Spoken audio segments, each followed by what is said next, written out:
ಚಿಂದಿ ಉಡಾಯಿಸೋ ಖಾರ ಬಣ್ಣ ರುಚಿಯನ್ನು ನೀಡುತ್ತದೆ. ಆಚಿ ಮೆಣಸಿನ ಪುಡಿ ಚಿಂದಿ ಉಡಾಯಿಸೋ ಖಾರ ಬಣ್ಣ ರುಚಿ. ಆದಿತ್ಯ ಹಾಗೇರಿ ಮತ್ತೊಂದು ಬ್ರೇಕಿಂಗ್ ಇದೆ. ಮತ್ತೆ ನಿಮ್ಮಿಂದ ಮಾಹಿತಿನ ಪಡ್ಕೊಳ್ತೀನಿ.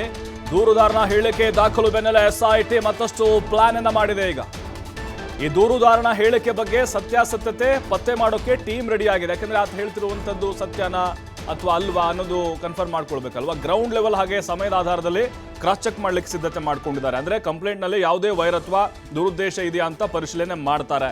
ದೂರುದಾರನ ಹೇಳಿಕೆ ಆ ಸಮಯದ ಜೊತೆ ಸಂಬಂಧ ಆಗುತ್ತಾ, ಮ್ಯಾಚ್ ಆಗುತ್ತಾ, ಶವಗಳ ಹೂತ ಸ್ಥಳ, ಸಮಯದ ನಿಖರ ವಿವರಗಳ ಆಧಾರದಲ್ಲಿ ಪರಿಶೀಲನೆ ಮಾಡ್ತಾರೆ. ಸ್ಥಳದಲ್ಲಿ ಈಗಲೂ ಕೂಡ ಪತ್ತೆ ಹಚ್ಚಬಹುದಾದ ಗುರುತೇನಾದ್ರೂ ಇದೆಯಾ ಅಂತೇಳಿ ತನಿಖೆ ಮಾಡ್ತಾರೆ. ಈ ಬಗ್ಗೆ ಸ್ಥಳೀಯರು ಏನಾದರೂ ಕಂಡಿದ್ದಾರಾ ಅಂತೇಳಿ ವಿಚಾರಣೆ ಮಾಡಬೇಕು. ಈ ರೀತಿ ಪ್ಲಾನ್ ಕೂಡ SIT ಮಾಡ್ತಾ ಇದೆ. ಯಾಕಂದ್ರೆ ಒಬ್ಬ ಅನಾಮಿಕ ವ್ಯಕ್ತಿ ಬರ್ತಾನೆ, ಹಲವು ವರ್ಷಗಳಾದ್ಮೇಲೆ ಕರ್ನಾಟಕದಲ್ಲಿ ಸಂಚಲನ ಕಾರಣ ಆಗ್ತಾ ಇತ್ತು, ಹಲವು ಆರೋಪಗಳಿದ್ವು. ಅದಾದ್ಮೇಲೆ ನಾನು ಶವಗಳನ್ನು ಹೂತಿದ್ದೇನೆ ಅಂತ ಹೇಳಿದ್ರೆ ಸಹಜವಾಗಿಯೇ ಎಲ್ಲ ಆಯಾಮಗಳಲ್ಲೂ ಕೂಡ ಕ್ರಾಸ್ ಚೆಕ್ ಅನ್ನು ಮಾಡಬೇಕಾಗುತ್ತೆ. ಈಗ ಆತ ಹೇಳ್ದ ಅಂತ ಎಲ್ಲವನ್ನು ಕೂಡ ಓಪನ್ ಮಾಡೋಕ್ಕಾಗೋದಿಲ್ಲ. ಹಾಗಾಗಿ ಆತನ ಹೇಳಿಕೆ ಅಥವಾ ತನ್ನ ಕಂಪ್ಲೇಂಟ್ ಹಿಂದೆ ಯಾರ್ದಾದ್ರೂ ವಿರುದ್ಧ ದ್ವೇಷ ಇದೆಯಾ ಅಥವಾ ವೈರತ್ವ ಇದೆಯಾ ಅದನ್ನು ಕೂಡ ಈಗ ಪರಿಶೀಲನೆ ಮಾಡಲಿಕ್ಕೆ ಎಲ್ಲ ಪ್ಲಾನನ್ನು SIT ಅವರು ಸಿದ್ಧತೆ ಮಾಡ್ಕೊಂಡಿದ್ದಾರೆ. ಮತ್ತೆ ಸಂಪರ್ಕದಲ್ಲಿ ಆದಿತ್ಯ ಇದ್ದಾರೆ. ಆದಿತ್ಯ, ನಿಜಕ್ಕೂ ಈಗ ಸತ್ಯಾಸತ್ಯತೆ ಗೊತ್ತಾಗಬೇಕು ಅಂತ ಹೇಳಿದ್ರೆ ಅದು ಒನ್ ಸೈಡ್ ಆಗಬಾರ್ದು. ಯಾವತ್ತೂ ಕೂಡ ಕಂಪ್ಲೇಂಟ್ ಕೊಟ್ಟಿದ್ದಾರೆ ಅಂತ ಹೇಳಿದರೆ ನಿಜಕ್ಕೂ ಅದು ತನಿಖೆ ಆಗಬೇಕು. ಆದರೆ ಜನರಿಗೂ ಕೂಡ ಸತ್ಯಾಸತ್ಯತೆ ಗೊತ್ತಾಗಬೇಕು. ಅಂದರೆ ಎಲ್ಲ ಆಯಾಮದಲ್ಲೂ ಕೂಡ ತನಿಖೆಯನ್ನು ಮಾಡೋಕೆ ಎಲ್ಲ ಸಿದ್ಧತೆಗಳನ್ನ ಮಾಡಬೇಕು. ಅಂದರೆ ಈ ಕ್ರಾಸ್ ಚೆಕಿಂಗ್ ಅನ್ನೋದು ಹೇಗಿರುತ್ತೆ ಅನ್ನೋದು, ಅಂದರೆ ಈ ಪ್ರಕ್ರಿಯೆಯಿಂದ ಏನೆಲ್ಲ ಅಂಶಗಳು ಗೊತ್ತಾಗುತ್ತೆ ಅನ್ನೋದು. ಪ್ರಭು, ಹೌದು, ಸರಿಸುಮಾರು 2 ಗಂಟೆಯಿಂದ ಅನಾಮಿಕನ ವಿಚಾರಣೆ ಆಗ್ತಾ ಇದೆ. ಇನ್ ಕ್ಯಾಮರಾ ಪ್ರೊಸೀಡಿಂಗ್ಸ್ ನಡೀತಾ ಇದೆ. ಅಂದ್ರೆ ಆತ ಏನು ಹೇಳಿಕೆಯನ್ನ ನೀಡ್ತಾ ಇದ್ದಾನೋ ಅದನ್ನ ಕ್ಯಾಮರಾದಲ್ಲಿ ರೆಕಾರ್ಡ್ ಮಾಡಲಾಗ್ತಾ ಇದೆ. ಮತ್ತು ಇನ್ನೊಂದು ಕಡೆಯಿಂದ SIT ಟೀಮ್ನ ಇನ್ನೊಂದು ಅಧಿಕಾರಿಗಳು ಏನ್ ಮಾಡ್ತಾ ಇದ್ದಾರೆ ಅಂದ್ರೆ ಆತ ಹೇಳಿಕೆ ಕೊಡ್ತಾ ಇರುವಂತಹ ಹೇಳಿಕೆಯ ಇಂಚಿಂಚು ಮಾಹಿತಿಯನ್ನ ಕೂಡ ಅವರು ದಾಖಲು ಮಾಡ್ತಾ ಇದ್ದಾರೆ. ಆತ ಯಾವ ಎಲ್ಲ ಶವಗಳನ್ನ ಹೂತಿದ್ದೀನಿ, ಯಾವ ಸಮಯದಲ್ಲಿ ಹೂತಿದ್ದೀನಿ, ಅದರಲ್ಲಿ ಯಾರು ನನ್ನನ್ನು ಹೂಡೋದಕ್ಕೆ ಹೇಳಿದ್ರು, ಯಾವ ಜಾಗದಲ್ಲಿ ಹೂತಿದ್ದೀನಿ, ಎಲ್ಲ ವಿಚಾರಗಳನ್ನ ಕೂಡ SIT ಅಧಿಕಾರಿಗಳು ದಾಖಲು ಮಾಡ್ತಾ ಇದ್ದಾರೆ. ಯಾಕಂದ್ರೆ ಈತ ಹೇಳ್ತಾನೆ ಅಂತ ಹೇಳಿದ ಕೂಡಲೇ ಅಲ್ಲಿ ಹೋಗಿ ಉತ್ಖನನ ಮಾಡೋದು ಅಷ್ಟು ಸುಲಭದ ವಿಚಾರ ಅಲ್ಲ. ನ್ಯಾಯಾಲಯದ ಪ್ರಕ್ರಿಯೆಗಳು ಕೂಡ ಇದೆ. ಅಷ್ಟರ ಮಟ್ಟಿಗೆ ಸಮರ್ಪಕವಾಗಿ SIT ಕೂಡ ನ್ಯಾಯಾಲಯಕ್ಕೆ ಮನವಿ ಮಾಡಬೇಕಾಗುತ್ತೆ. ಈತ ಹೇಳ್ತಾ ಇರುವಂತ ವಿಚಾರದಲ್ಲಿ ನೈಜತೆ ಇದೆ, ಸ್ಪಷ್ಟತೆ ಇದೆ, ಸತ್ಯವನ್ನೇ ಈತ ಹೇಳ್ತಾ ಇದ್ದಾನೆ. ನಾವು ಮಾಡ್ಕೊಂಡಿರುವಂತಹ ಫೈಂಡಿಂಗ್ಸ್ ಇಂಥದ್ದು, ಈಗಾಗಲೇ ಒಂದು ಕಳೆ ಬರಹವನ್ನ ತನ್ನ ನಮ್ಗೆ ಕೊಟ್ಟಿದ್ದಾನೆ. ಅದರ FSL ವರದಿಯ ಆಧಾರದಲ್ಲಿ ಹೌದು ಅದೊಂದು ಅಸಹಜ ಸಾವು ಹೌದು ಅನ್ನುವಂಥದ್ದು ಈಗ ಅಧಿಕಾರಿಗಳು ತಮಗೆ ತಾವು ಮನವರಿಕೆ ಮಾಡ್ಕೋಬೇಕಾಗಿದೆ. ಯಾಕಂದ್ರೆ ನ್ಯಾಯಾಲಯದ ಮುಂದೆ ಅದನ್ನು ಅವ್ರು ಇಡಬೇಕಾಗಿದೆ. ನಾಳೆ ಉತ್ಖನನ ಮಾಡುವಂಥದ್ದು 1, 2 ಅಲ್ಲ, 100ಕ್ಕೂ ಅಧಿಕ ಶವಗಳನ್ನ ಉತ್ಖನನ ಮಾಡುವಂತ ಅವಶ್ಯಕತೆ ಕೂಡ SIT ಮುಂದೆ ಬರಬಹುದಾಗಿದೆ.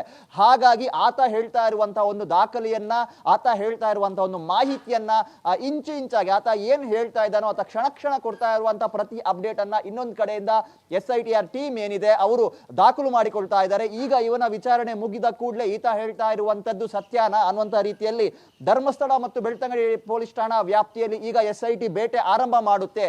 ಈತ ಹೇಳಿರುವಂತಹ ಒಂದಿಷ್ಟು ವ್ಯಕ್ತಿಗಳು ಆಗಿರಬಹುದು ಅಥವಾ ಹೂತಿದ್ದೀನಿ ಅನ್ನುವಂತ ಶವಗಳಿಗೆ ಸಂಬಂಧಪಟ್ಟವರು ಯಾರಾದರೂ ಇದ್ದಾರಾ, ಆ ಭಾಗದಲ್ಲಿ ಆ ಸಂದರ್ಭದಲ್ಲಿ ಇಂತಹ ಘಟನೆಗಳು ನಡೆದಿರುವಂತದ್ದು ನಿಜಾನಾ, ಗ್ರಾಮಸ್ಥರಿಗೆ ಏನಾದರೂ ಇದ್ರ ಬಗ್ಗೆ ಮಾಹಿತಿ ಇದೆಯಾ, ಸ್ಥಳೀಯ ಗ್ರಾಮ ಪಂಚಾಯತಿ ವಿಚಾರದ ಬಗ್ಗೆ ಏನ್ ಹೇಳುತ್ತೆ, ಸ್ಥಳೀಯ ಗ್ರಾಮ ಪಂಚಾಯತ್ ನಲ್ಲಿ ಈ ವ್ಯಕ್ತಿ ಹೇಳಿದ ದಿನಾಂಕ ಅಥವಾ ಈ ವ್ಯಕ್ತಿ ಹೇಳಿದ ವರ್ಷದಲ್ಲಿ ಹೂತಿರುವಂತಹ ಹೆಣಗಳು ಎಷ್ಟು ಅಪರಿಚಿತ ವ್ಯಕ್ತಿಗಳ ಶವವನ್ನ ಅಲ್ಲಿ ಹೂಳಲಾಗಿದೆ ಮತ್ತು ನಿರ್ದಿಷ್ಟವಾಗಿ ಇಂತಹ ವ್ಯಕ್ತಿಯಿಂದ ನೀವು ಈ ತರ ಶವವನ್ನ ಹೂಳಿಸಿದ್ದೀರಾ ಅನ್ನುವಂತ ರೀತಿಯಲ್ಲೂ ಕೂಡ ಧರ್ಮಸ್ಥಳ ಗ್ರಾಮ ಪಂಚಾಯತಿಗೆ ಪ್ರಶ್ನೆಯನ್ನ ಮಾಡುವಂತ ಸಾಧ್ಯತೆ ಇದೆ. ಬೆಳ್ತಂಗಡಿ ಪೊಲೀಸ್ ಠಾಣೆಯಲ್ಲೂ ಕೂಡ ಒಂದು ದಾಖಲೆಗಳನ್ನ ಕೆದಕುವಂತ ಸಾಧ್ಯತೆಗಳು ಇದೆ.